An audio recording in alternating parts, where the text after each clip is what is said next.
अस्सलामुअलैकुम वरहमतुल्लाहि वबरकातुहू। Welcome on ST academy. आज हम स्टार्ट करने जा रहे हैं जेनेटिक्स और उसका हमारे पास टॉपिक है एपिस्टेसिस। जैसे कि हमने लास्ट लेक्चर में पढ़ा था कि एपिस्टेसिस होता क्या है। एपिस्टेसिस वो ऐसा फिनोमिना था जिसमें एक जीन पेयर इंटरफेयर कर रहा है या हाइड कर रहा है दूसरे जीन के इफेक्ट को, तो इसको हम एपिस्टेसिस कहते हैं। लेक्चर में हमने एपिस्टेसिस की एग्जांपल पढ़ी थी flower colour in the sweet pea, लेकिन आज हम एग्जांपल पढ़ रहे हैं शेफहर्ड पार्ट्स बुरसा बुरसा पेस्टोरिस। ये एक वीडी प्लांट था। इसके ऊपर एक्सपेरिमेंट परफॉर्म किया है जॉर्ज शेल ने। उसने हमें बताया कि जो सीड कैप्सूल हैं वो दो तरह के होते हैं, या वो ट्रायंगुलर शेप होते हैं या वो ओवैड शेप होते हैं।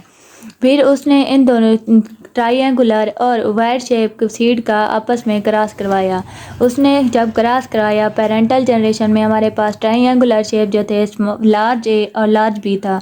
उसके बाद ओवैड शेप में हमारे पास स्मॉल ए और स्मॉल बी। फिर जब इन दोनों के गैमेट्स बने तो हमारे पास ट्रायंगुलर में आ गए ए बी, और उसके बाद क्या है ओवैड शेप में हमारे पास आ गए स्मॉल ए और स्मॉल बी। इसके बाद दोनों की हो गई फर्टिलाइजेशन। जब फर्टिलाइजेशन होगी तो हमारे पास ट्रायंगुलर शेप वाले डोमिनेंट हो जाएंगे ओवैड शेप के ऊपर, और हमारे पास जो ऑफस्प्रिंग प्रोड्यूस होंगे वो ट्रायंगुलर शेप के होंगे। नेक्स्ट जॉर्ज शेल ने F1 का क्रॉस F1 से करवाया। उसके बाद उसने जो फीमेल गैमेट्स थी एक साइड पे रख ली, उसने पुनेट्स कर ली जैसे कि हमारे पास लॉ ऑफ इंडिपेंडेंट असॉर्टमेंट में था। उसके बाद जो मेल गैमेट्स है उसने एक साइड पे रख लिया। तो इस तरह जब उसने इन दोनों का क्रॉस करवाया F1 का F1 के साथ, तो उसके पास जो प्रोडक्ट ऑब्टेन हुए हैं वो हमारे पास क्या थे 15। हमारे पास क्या है 16 में से 15 आई हैं ट्रायंगुलर शेप वाली, क्योंकि ट्रायंगुलर वाले डोमिनेंट हो गए। और उसके बाद एक हमारे पास ओवैड शेप बना है। इस क्रॉस से ये बात साबित हो गई जो हमारे पास ट्रायंगुलर शेप थी उन दोनों में से जीन के जो थे उसके ए और बी, अगर दोनों में से कोई एक भी हो तो वो डोमिनेंट हो जाएगा ओवैड शेप के ऊपर।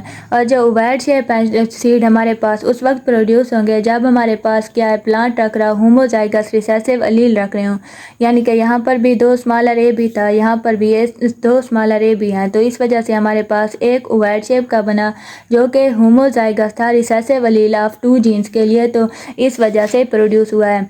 बाकी जो थे ट्रायंगुलर इस वजह से प्रोड्यूस हुए क्योंकि अगर इन दोनों में से कोई एक टाइप भी मौजूद होती तो वो डोमिनेंट हो जाएगी दूसरे के ऊपर, एक जीन दूसरे जीन के ऊपर डोमिनेंट हो गया। ये था इसका एपिस्टेटिक रिएक्शन। अब हम फर्दर एक और एग्जांपल देखते हैं कि किस तरह एक जीन जो है वो इनहेबिट हो कर रहा है दूसरे जीन के एक्सप्रेशन को। तो इसके लिए हम एग्जांपल लेते हैं fruit colour in the summer squash plant. इसमें जो हमारे पास वाइट टाइप है वो डोमिनेंट है, उसके बाद क्या है कलर्ड वाली जो है रिसेसिव है। जब इन दोनों के गैमेट्स बनेंगे तो कैपिटल सी और कैपिटल जी बन जाएगा और स्मॉल सी स्मॉल जी। जब इन दोनों गैमेट्स की होगी फर्टिलाइजेशन तो हमारे पास वाइट कलर फ्रूट प्रोड्यूस होंगे। फिर इसके बाद हम F1 का क्रॉस F1 से करवाएंगे in the form of Punnett's square. जब हम इन दोनों का क्रॉस करवाएंगे तो हमारे पास 16 में से 12 वाइट कलर के प्रोड्यूस होंगे और 3 हमारे पास येलो कलर फ्रूट प्रोड्यूस होंगे और एक हमारे पास ग्रीन कलर प्रोड्यूस होगा। तो हमारे पास वाइट कलर कब प्रोड्यूस होंगे जब हमारे पास सी या जी दोनों में से कोई एक भी कैपिटल होगा तो हमारे पास वाइट कलर प्रोड्यूस होंगे। तो इस तरह हमारे पास वाइट कलर फ्रूट प्रोड्यूस हुए हैं।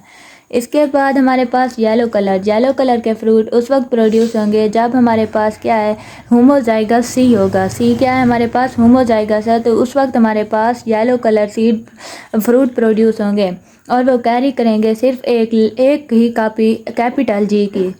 इसमें हमारे पास प्रोड्यूस हो जाएंगे येलो कलर। उसके बाद जो है ग्रीन कलर हमारे पास उस वक्त प्रोड्यूस होगा जब हमारे पास दोनों जीन्स क्या होंगे रिसेसिव होंगे।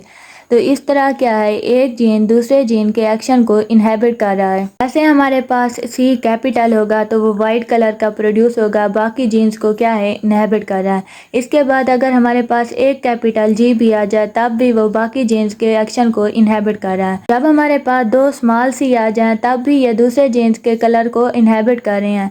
इसके बाद जब हमारे पास दोनों होमोजाइगस आ जाएंगे तो वो वाइट टाइप और ग्रीन टाइप और येलो टाइप दोनों को इनहेबिट कर देगा और ग्रीन टाइप फ्रूट प्रोड्यूस कर देगा। एग्जाम्पल से हमारे पास ये बात साबित हो गई कि एक पार्टिकुलर जो फिनोटाइप है वो कंट्रोल हो रही है मोर देन वन जीन से। तो इस तरह क्या है, वो एक दूसरे के इफेक्ट को या मास्क कर रहे हैं या वो डोमिनेट हो रहे हैं। हमने ये ओवरऑल एपिस्टेसिस का प्रोसेस पढ़ा है तो हमें ये बात मालूम हो गई कि ईच जीन जो है वो किस तरह अपना रोल प्ले कर रहा था।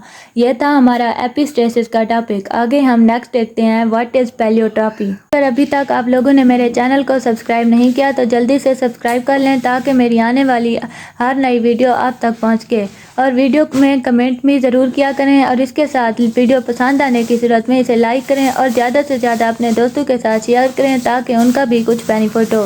देखते हैं कि पैलियोट्रॉपी क्या होती है। पैलियोट्रॉपी ड्राइव की गई है ग्रीक वर्ड पैलियोट्रॉपिक से। पैलियोट्रॉपिक का मतलब क्या है, टेक मैनी टर्न्स, बहुत ज़्यादा टर्न्स लेना।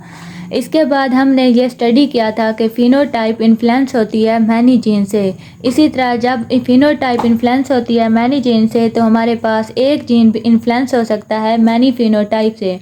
जब एक जीन अफेक्ट करेगा बहुत सारी फिनोटाइप को तो इस हम प्रोसेस को क्या कहेंगे, पैलियोट्रॉपिक कहेंगे। ट्रॉपी है क्या हमारे पास ऐसा फिनोमेना जिसमें एक सिंगल जीन कंट्रोल कर रहा हो development of more than one apparently independent character, यानी कि बहुत सारी फिनोटाइप्स को एक जीन कंट्रोल कर रहा, तो इसको हम पैलियोट्रॉपी कहते हैं। अब हम देखते हैं पैलियोट्रॉपी की कुछ एग्जांपल्स। पहली एग्जांपल हम देखते हैं gene for phenylketonuria in human being. Human being के अंदर जो जीन है फिनाइल कीटोनेरिया वो कैसे वर्क करता है। तो ये इसकी पहली एग्जांपल है हमारे पास पैलियोट्रॉपी की। जो primary effect of recessive gene mutation होती है वो काज करती है मैनी टॉक्सिक सब्सटेंस, जो टॉक्सिक सब्सटेंस जो कि अकामुलेट्स हो जाते हैं हमारे ब्रेन्स के अंदर। फिर इसके बाद जो है और लीड करते हैं मेंटल इम्पेयरमेंट को, यानी कि हमारे दिमाग की खराबी को लीड करते हैं। जब टॉक्सिक सब्सटेंस स्टोर हो जाएंगे ब्रेन के अंदर तो वो मेंटल लेवल को कम कर देंगे, ख़राब कर देंगे। इसके बाद यही रिसेसिव म्यूटेशन वाला जीन इंटरफेयर करता है मिलेनियन पिगमेंट्स के साथ।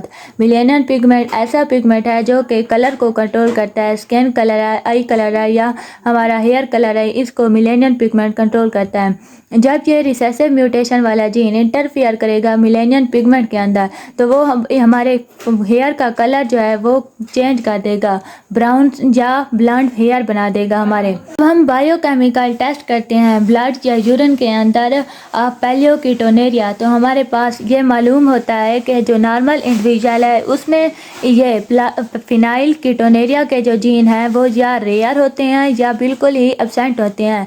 लेकिन जो म्यूटेड इंडिविजुअल होता है वहाँ पर ये जीन्स बहुत ज़्यादा पाए जाते हैं। तो इस तरह हमें पता चलता है कि एक जीन किस तरह बहुत सारी फिनोटाइप्स को कंट्रोल कर रहा है। एग्जाम्पल देखते हैं पैलियोट्रॉपी की फॉर्मेशन ऑफ ब्रिस्टल्स एंड ड्रासोफिलिया। ये पैलियोट्रॉपी जो कम हो रही है इसमें ड्रासोफिलिया में वो म्यूटेशन की वजह से हो रही है। हमारे पास जो नॉर्मल वाइट टाइप फ्लाइज होती हैं वो रखती हैं long smoothly curve Bristol on the head और उसके बाद थॉरिक्स रीजन के ऊपर।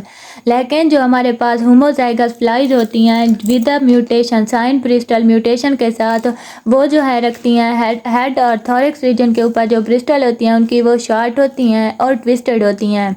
हमारे पास जो वाइल्ड टाइप साइन जीन है वो कंट्रोल कर रहे हैं प्रॉपर फॉर्मेशन ऑफ ब्रिस्टल्स की प्रॉपर फॉर्मेशन में, उसके बाद फीमेल के अंदर हेल्दी और फर्टाइल एग प्रोड्यूस करने में। हम जानते हैं कि हमारे पास जो फीमेल हैं होमोजाइगस और साइन म्यूटेशन अलील जो रख रही हों, जीन्स रख रही हों, वो स्टीराइल्स होंगी, वो फर्दर प्रोड्यूस नहीं कर सकेंगी, वो ऐसे एग ले करेंगी जो कि दोबारा हैच नहीं हो सकेंगे। इसके बाद जो है ये जो मेडिएशन है कोई भी एडवर्स इफेक्ट मेल की फर्टिलिटी के ऊपर नहीं रखेगी। तो इससे हमें यह मालूम हुआ कि साइन जीन जो हैं पैलियोट्रॉपी के वो कंट्रोल कर रहे हैं formation of bristles and egg in the female and formation of bristles in the male, यानी कि एक जीन जो है वो कंट्रोल कर रहा है मैनी फैक्टर्स को, मैनी फिनोटाइप्स को। इसके बाद ड्रासोफिलिया मेलानोगास्टर जो है वो रिस्पॉन्सिबल जो वाइट आइड वाला जीन है उसका वो कंट्रोल कर रहा होता है shape of sperm storing organs की फीमेल्स के अंदर, और उसके बाद डेवलपमेंट ऑफ एंटीना में भी ये हेल्प कर रहा होता है। तो इस तरह क्या है हमारे पास एक वाइट आइड का जीन बहुत ज़्यादा फैक्टर्स को कंट्रोल कर रहा है। तो इस ओवरऑल प्रोसेस को हम क्या कहते हैं, पैलियोट्रॉपिज्म, यानी कि एक जीन जो है वो कंट्रोल कर रहा है मैनी फिनोटाइप्स को, इसको हम पैलियोट्रॉपिज्म प्रिज्म कहते हैं। यह था हमारा आज का टॉपिक। मिलते हैं अगली वीडियो में, तब तक के लिए अल्लाह हाफिज़।